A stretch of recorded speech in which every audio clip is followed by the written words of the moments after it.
One of the most common claims that Ehrman makes about the Gospels themselves are that they were not written by those names that are on them. So Matthew, Mark, Luke, and John were not written by Matthew, Mark, Luke, and John. They are written by anonymous authors late in the first century. We don't know who these people are, according to Ehrman. They're people that were probably Hellenistic writers outside of Palestine, simply putting down the stories that they had heard about Jesus. They weren't eyewitnesses, and we can't be assured that what they're telling us really took place. Now that claim is reiterated often by Ehrman, but there's only one thing that supports that claim.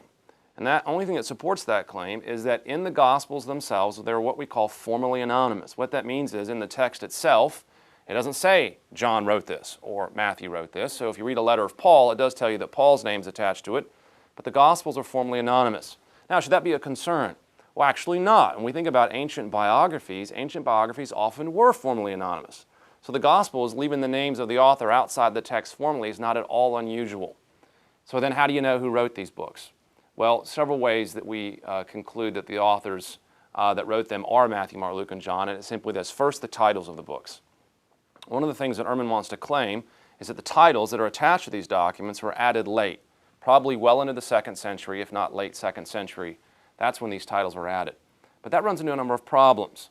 Our earliest manuscripts of these gospel texts all have the titles attached to them, and we can see them. So as far back as we can see, these gospels had the titles with them. But moreover, one has to ask the question, if these titles were a late addition, how is it that we have such uniformity in what these documents were called?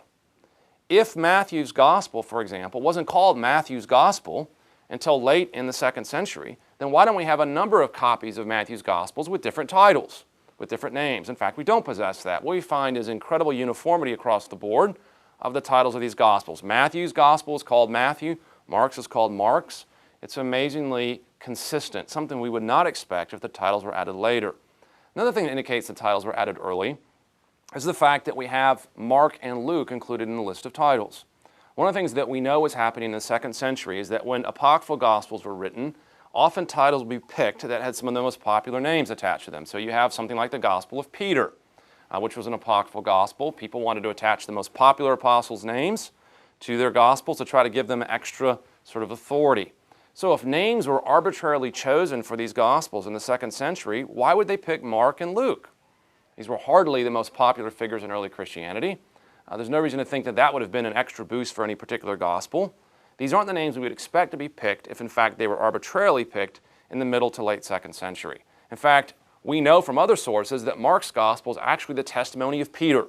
Now, Mark claims that what he's writing down is, in fact, Peter's words. If so, why not call Mark's Gospel the Gospel of Peter? That makes much more sense. But instead, what we find is it retains the title, the Gospel of Mark, even though that's not the most famous figure you could give to that book. That suggests historical integrity. It suggests modesty, it suggests truth, it suggests that the titles we have of these Gospels very much are the titles of the actual people who wrote them. There's actually more evidence than that for why we know the Gospels are written by Matthew, Mark, Luke, and John, and that is we have very strong patristic testimony in this regard. Papias, who was an early church bishop in the early 2nd century, tells us and confirms for us that Matthew was the author of Matthew and Mark was the author of Mark. Papias was said to have heard the Gospel of John preach. If so, then he's only one step removed from the apostles themselves. Also, church father by the name of Irenaeus in the late 2nd century tells us that these 4 Gospels were written by Matthew, Mark, Luke, and John. Where would Irenaeus have gotten his information from? Well, we're told in the other early Christian writings that Irenaeus was a disciple of Polycarp, and Polycarp was a disciple of John the Apostle himself. So whatever Irenaeus tells us about the authors of the Gospels, most likely he got that from Polycarp, who got that from the Apostle John. That is a very reliable historical sequence.